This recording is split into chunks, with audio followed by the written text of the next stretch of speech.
जाने में ऐसी कंपनीज में, ऐसे बिजनेस में पैसा लगा रहे हो जो दरअसल हो तो सूद, लेकिन हम समझ रहे हैं हम कारोबार कर रहे हैं। याद रखिए, आपने पैसा दिया इस शर्त पे दिया कि फायदा ही फायदा होगा, आपका पैसा तो मिले ही मिलेगा, ऊपर से और मिलेगा, ये सूद है। चाहे नाम इसका रख लीजिए, गोली वाली लॉटरी रख लीजिए इसका नाम, या कुछ और नाम रख लीजिए। चाहे नाम ये रख लीजिए, भाई मुझे पैसे दे दो, मैं गाड़ी भरवाऊंगा, आपको 5,000 6,000 महाना या हर गाड़ी दूंगा, ये भी सूद है।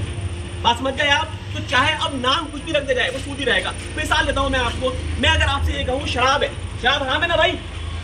हराम है, शराब हराम है। अगर शराब का नाम बदल के जो है मैं कोई बढ़िया नाम रख दूं और उसका नाम रख दूं मैं शरबत वाज़े मान लेते नाम रखते हैं, हालांकि वो एक अलग की चीज है, या हम मान लीजिए उसका नाम जूस रख दें, तो क्या हलाल हो जाएगी? सूअर का नाम बकरी रख दें, क्या हलाल हो जाएगा वो? नहीं। तो किसी चीज की शक्ल बदल देने से वो हलाल नहीं होती, उसके अंदर जो चीज पाई जाती है उस पर चेक किया जाता है वो हलाल है या हराम है। तो एक बात। दूसरी बात जो बहुत खतरनाक आज के वक्त में है, उस बात करनी, वो है सट्टा। सट्टे की दो किस्में आज जिसमें नौजवान बड़े मुलविस हैं, दो किस्में हैं। एक है गेम की किस्में, एक है गेम्स, दूसरी है कंपनी से पैसा लगा के। पहले मैं गेम्स की बात कर लेता हूँ, ये बहुत आम है। गेम्स के अंदर कोई भी गेम वीडियो, मतलब चाहे वीडियो की शक्ल में हो चाहे किसी और शक्ल के अंदर हो, उस गेम पर पैसा लगाना इस शर्त पे कि कुछ होने या कुछ ना होने पर पैसा हारना या जीतना। पहले मैं यही बात कर लूँ थोड़ी सी, सट्टा आखिर होता क्या है? सट्टा बेसिकली ये है कि जहां ना आप कोई सामान खरीद रहे, ना कोई आप सामान बेच रहे, ना कोई चीज आप किराए पे दे रहे, ना अल्लाह ताला ने जो आपको सलाहियतें दी हैं, जो टैलेंट दी है, जो नॉलेज दी है, जो स्किल्स आपके पास में, उसका इस्तेमाल करके आप कुछ कमा रहे। बस क्या हो रहा है कि आप किसी बात के होने या ना होने पर, यानी बाई चांस, यानी चांस के होने या ना होने पर पैसा लगा रहे हैं, वो क्या हो गया? सट्टा। हम सब जानते हैं कि सबसे आसान शक्ल सट्टे की जो है, तो मैंने सिक्का उछाला, बोला शेर है या बकरी?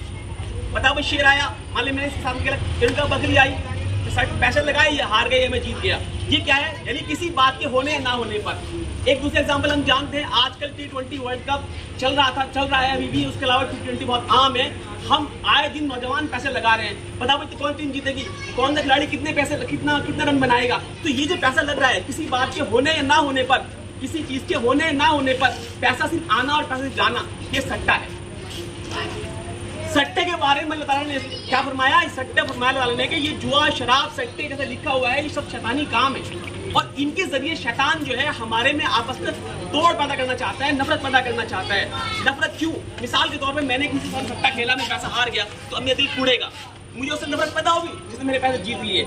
मेरे घर में लड़ाइयाँ होगी, आज मेरे बीवी बच्चे ने खाने के लिए नहीं मिलेगा, वो मुझसे लड़ेंगे, मैं उन्हें मारूंगा, कल शराब भी पीऊंगा, चुरा के भी लाऊंगा, फिर लगाऊंगा पैसा में। सट्टा एक लत है, जिसे एक बार लग जाए, जो हार जाए, वो फिर इसलिए खेलता है कि काश मैं जीत जाऊं, काश मैं जीत जाऊं। फिर वो उधार भी लेता है, फिर पैसा लगाता है, चोरी भी करता है, फिर पैसा लगाता है। दूसरी बात यह है, इस्लाम ने इसको इसलिए हराम किया है, अगर किसी कौम के तमाम नौजवान सट्टा खरीदने लगे तो बताइए डॉक्टर कौन बनेगा, बताइए इंजीनियर कौन बनेगा, बताइए लॉयर कौन बनेगा, बताइए प्लम्बर कौन बनेगा, बताइए इलेक्ट्रिशियन कौन बनेगा, बताइए कौन करेगा वो काम जिसकी हमें सुबह शाम जरूरत पड़ती है, कौन कारोबार करेगा। जब हम ये काम नहीं करेंगे तो हम डिपेंड किस पे हो जाएंगे? किसी और पे, यानी कोई और कौम, कोई और लोग ये काम कर रहे होंगे, फिर हम भीख मांगनी पड़ेगी, भाई डॉक्टर मेरा इलाज कर दे, भाई वकील मेरा केस लड़ ले। हमारे पास सलाहियत नहीं होंगी, यानी समाज के अंदर हम कोई प्रोडक्टिविटी पैदा नहीं कर रहे होंगे, कोई अच्छाई पैदा नहीं कर रहे होंगे, इसलिए इस्लाम ने इसको हराम कर दिया। तो अब ये सट्टा जो है, चाहे वो क्रिकेट पे लगाया जाए, क्रिकेट के नाम पे जो बड़े बड़े हमारे स्टार्स हैं, क्रिकेटर्स हैं, जो ऐड कर रहे हैं, टीम बना ले यार, इरफान पठान भी ऐड कर रहा है, एक टीम बना के हम पैसा लगा रहे हैं, ये सब हराम है। चाहे ड्रीम 11 खेल लीजिए, माई प्ले 11 खेल लीजिए, माई 11 खेल लीजिए, या कुछ और नाम रख लीजिए। इस तरीके से एक गेम है एविएटर, इस तरीके से कैसीनो, लूडो और मुख्तलिफ किस्म के गेम है जहां हम पैसा लगा रहे हैं, सब सट्टा है, सब हराम है। इसके बाद में एक बात और करना चाहता हूँ, और वो बात यह है कि बहुत सी कंपनीज बन गई हैं, जो कंपनीज आपसे कह रही हैं कि हमें पैसा दो, हम कमा के आपको देंगे, कि भाई आप क्या बिजनेस करते हो कि हम बहुत पैसा देंगे आपको, कम से कम 30% 40% के रिटर्न देंगे आपको, यानी अगर आप 1 लाख रुपए दे रहे हो तो हम महाना आपको 20,000 रुपए 30,000 रुपए तक देंगे। भाई तुम काम क्या करते हो? क्योंकि हम काम करते हैं शेयर ट्रेडिंग का। किस चीज का? शेयर ट्रेडिंग का। या हम काम करते हैं फॉरेन एक्सचेंज ट्रेडिंग का। अब ये क्या चीजें हैं, ये आमतौर पर नहीं पता होती। वो कहते ये है कि हम कंपनी के शेयर खरीदते हैं और बेचते हैं, उससे पैसा कमाते हैं। अब देखिए दो बातें हैं, शेयर खरीदना ऐसी कंपनी के जो खुद कंपनी सही काम करती है, यानी जायज प्रोडक्ट बनाती है, सही है, गलत नहीं है। लेकिन दो तरह की ट्रेडिंग होती है। एक तो यह है कि मैंने कंपनी का शेयर लिया, रिलायंस का शेयर लिया, टाटा का शेयर लिया मैंने, या किसी और कंपनी का शेयर लिया, मारुति का शेयर लिया मैंने, होंडा का शेयर लिया, 2-3-4 दिन बाद मेरा शेयर बढ़ गया, मैंने बेच दिया, तो इट इज इन्वेस्टमेंट। यानी जैसे हम घर खरीद के डाल दें और घर की बढ़ जाता बेच देंगे, ऐसा है। लेकिन जो कंपनी काम कर रही है वो ये काम नहीं कर रही है, वो कर रही है intra day trading. Intra day trading इसका मतलब यह है कि न कोई शेयर खरीदने का, न कोई शेयर पास आने का, बल्कि क्या होगा, स्टॉक मार्केट के अंदर हर कंपनी के शेयर के प्राइस हर लम्हा अप्स एंड डाउन हो रहे हैं, अप्स एंड डाउन हो रहे हैं। उस अप्स एंड डाउन में पैसा लगाना, ना शेयर आएगा ना शेयर जाएगा, सिर्फ प्राइस के घटने बढ़ने पैसा लगाना, वो इंट्राडे ट्रेडिंग हो है। इसमें होता क्या है, इसके अंदर मैं आपको एग्जांपल दूं, इसमें ट्रांजैक्शन इस तरह की भी होती है कि आपके पास शेयर नहीं है फिर भी आप बेच सकते हो। बताइए, अगर आपके पास गेहूं नहीं है, चावल नहीं, बेचोगे आप? नहीं बेच सकते, पर वहां बेच सकते हैं। क्यों? वहां पे सट्टा है। वहां पे क्या है, जो आप शेयर लोगे वो आज ही बिक जाएंगे। होता क्या है, ना कोई शेयर खरीदता ना कोई बेचता। बस मैंने अगर शेयर खरीदे, मान लो 100 शेयर खरीदे मैंने, 100 रुपए एक था, 10,000 रुपए के। अब मैं इंतजार कर रहा हूँ कि काश इसके प्राइस बढ़े, बेच दूंगा। शाम होते होते मैं चला, उसका प्राइस कितना हो गए, 90 रुपए हो गए। अगर मैं नहीं बेचूंगा तो स्टॉक एक्सचेंज में ऑटोमेटिकली बिक जाएगा, यानी मेरा ब्रोकर जो मेरे यहाँ पे काम कर रहा है वो बेच देगा। तो क्या हुआ, मैंने लगाया 10,000 रुपए, अब शेयर कितने बना, 90 रुपए का, तो 10 रुपए घट गए। तो मेरे 10 रुपए क्या करेगा मेरे, वो 100 गुना 10, 1,000 रुपए काट के कहना भाई तुम्हारा नुकसान हो गया। यानी ना शेयर आए ना गए, सिर्फ प्राइस घटा और प्राइस बढ़ा और नुकसान या फायदा हो गया। ये सट्टे की प्योर किस्म है। सट्टे किसी भी लिहाज से भी है। अल्लाह रसूल ने फरमाया कि उस चीज का सौदा मत करो जो तुम्हारे कब्जे में ना हो। यानी आपने फरमाया कि जब तक सामान तुम्हारे कब्जे में ना आ जाए तब तक वो सौदा आगे ना करो। तो शेयर ना हमारे नाम में ट्रांसफर होते, ना हमारा उन्हें कब्जा होता, ना हमें ऑनरशिप मिलती। बस कहने की नंबर पैसा लगाया और वो बिक गया। तो ये बेसिकली सट्टे किस्म है। दूसरी चीज जो है वो कंपनी कहती है हम कर रहे हैं फॉरेन एक्सचेंज। क्या कर रहे हैं हम? Foreign exchange. फॉरेन एक्सचेंज का मतलब ये है कि विदेशी करेंसी, यानी दूसरे मुल्कों की जो पैसे हैं, करेंसी है, उसमें खरीद और बेच करना। मैं इसका एग्जाम्पल आसान होगा, बात समझ में आएगी। हम हज करने जाते हैं, तो अरब में चलता है रियाल, हमारे पास क्या है, रुपया। तो हमें रुपया बदलना पड़ता है किस चीज में, रियाल में। तब हम हज में जाते हैं और तब वहाँ हज कर सकते हैं। जरूरी है, जायज़ है, कोई गलत चीज नहीं है इसके अंदर। क्यों? हमने पैसे दिए, वहाँ हमें रियाल मिलेंगे, हम हज करके वापस आ जाएंगे, जो बचेंगे वापस कर देंगे, अपने रुपये लेकर आ जाएंगे। बट जब हम कहते हैं फॉरेक्स का मतलब ये होता है कि विदेशी करेंसी का खरीद और फरोख्त। लेकिन हकीकत यहाँ पे ये है कि ना कोई विदेशी करेंसी खरीदता, ना विदेशी कंपनी हमारे हाथ करेंसी हमारे हाथ से जाती। वहाँ पर भी वही है कि एक पूरी इंटरनेशनल मार्केट है जहाँ पर मुख्तलिफ करेंसी की जो रेट है वो बेसिकली चल रहे हैं। यानी कि एक तरीके से वो हमारा फॉरेन एक्सचेंज मार्केट है। उस मार्केट के अंदर भी सिर्फ किसी करेंसी के पैसे घटने या बढ़ने पैसे लगाए जाते हैं, और वो सिर्फ यानी ना कभी करेंसी खरीद रहे ना बेच रहे, बस सौदा कर रहे हैं। सौदे के अंदर नफा नुकसान उठा के हम काम कर रहे हैं। मैं एग्जांपल देता हूँ आपको कि मैं क्या कहना चाह रहा हूँ, बात समझ में आपको आएगी। एग्जांपल के तौर पर भाई, हमने जो है मिसाल के तौर पर हमारे भाई क्या नाम है आपका, अनस भाई मान लीजिए आलू काम करते हैं। अनस भाई आलू काम करते हैं। मैंने पूछा अनस भाई आलू है क्या? उन्होंने कहा जी आलू है। मैंने क्या भाव है? इन्होंने कहा दिया भाई आलू चलते हैं 50 रुपये चलते हैं। मैंने ठीक है भाई 50 रुपये चलते हैं, एक काम करो मुझे 100 किलो आलू मेरा कर लो। इनको ठीक है रख लिए। तो 100 गुना 50 कितने हो गए? 5,000 रुपए के। अब मैंने इनसे आलू नहीं उठाए। शाम को मैं इनके पास गया, मैंने भाई अनस भाई मैं तो लेता नहीं आलू। कहले भाई दिया भाई तुम आलू क्यों नहीं ले गए? रेट घट गया आलू का, रेट हो गया 40 रुपये। रेट कितना हो गया? 40 रुपये। मैंने तो एक काम बोला, आपको कितना नुकसान हो रहा? कह रहे 50 तय हुए थे हमारे, कितने हो गए? 40। तो कह रहे मुझे नुकसान कितने का हो रहा? 10 रुपए का। तो 100 गुना 10 मैंने 1,000 इनको दे दिए। तो बताओ ये क्या कारोबार हुआ? क्या ये कारोबार है? सिर्फ पैसे की अदला बदली। तो ना हम कुछ खरीद रहे ना बेच रहे, सिर्फ सौदा किया और सौदे के अंदर हमने ना चीज ली ना चीज दी, बस ये देखा फायदा हुआ नुकसान हुआ। फायदा हुआ तो दे दे, नुकसान हुआ तो ना ले ले। इन्हीं के एग्जाम्पल मैंने एग्जाम्पल दिया कि 50 किलो आलू 100 किलो आलू खरीदे, कितने हुए? 5,000 रुपए के। शाम को मैंने पास लाओ भाई आलू दे दो मेरे। जिनका मैं तो आलू दे नहीं रहा, मैंने क्यों नहीं दे रहा भाई तू आलू? जिनका रेट बढ़ गए, रेट बढ़ा मेरे पैसे कितने रेट बढ़ गए? 5 रुपये किलो बढ़ गए। मैंने कहा 5 गुना 100 ला मुझे 500 रुपये दे दे। तो 500 में लिया है। बताओ क्या कारोबार किया मैंने? ये नहीं, यही है फॉरेक्स। यानी ना करेंसी को करेंसी हमारे पास आ रही ना हमारे पास से जा रही, बल्कि मार्केट के अंदर जो प्राइस है उससे हम पैसा लगा रहे हैं। It is a form of speculation, यानी कि ये सट्टा है एक किस्म का। और हमें अफसोस ये बताते हुए कि हमारा जो हिंदुस्तान का कानून है, इनकम टैक्स है, वहां पे सेक्शन 43 सबसेक्शन 5 में बताया गया है बाकायदा कि इंट्राडे ट्रेडिंग और ये फॉरेक्स ट्रेडिंग ये सब सट्टे की किस्में हैं। खास में बताया गया सट्टे की किस्में हैं। हम तो ईमान वाले हैं, अल्लाह रसूल को मानने वाले हैं। जहां हमें एक बार बता दी गई कि सट्टा क्या है, ब्याज क्या है, जुआ क्या है, उसके बावजूद हम ये काम कर रहे हैं। तो ऐसी कोई भी कंपनी जो आपको ऐसा लालच दे, जो आपसे ये कहे कि हम फॉरेक्स में काम करते हैं या हम इंट्राडे ट्रेडिंग करते हैं, दर हकीकत वो कंपनी सट्टा काम कर रही है। अब दो बातें हो सकती हैं, या तो वो कंपनी आपको कहेगी कि आप पैसा दो, नुकसान कुछ नहीं होने का। अगर वो ऐसा कह रही है तो गोया के सूद दे रही है। सूद की शक्ल क्या थी कि नुकसान कुछ नहीं होने का, फायदा ही फायदा होगा, पैसा आपको वापस देंगे, तो क्या हो गया, सूद।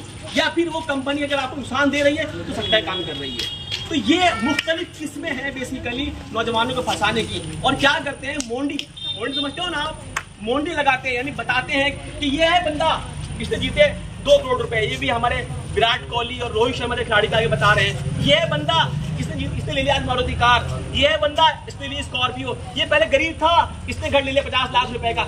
ऐसे समाज में, महल्ले में बहुत सारे ऐसी कंपनीज जो हैं वो दिखा रही है नौजवानों को, और फिर जो है वो इस तरीके से उनको देखकर नौजवान लालच में आते हैं और फिर पैसा लगाते हैं।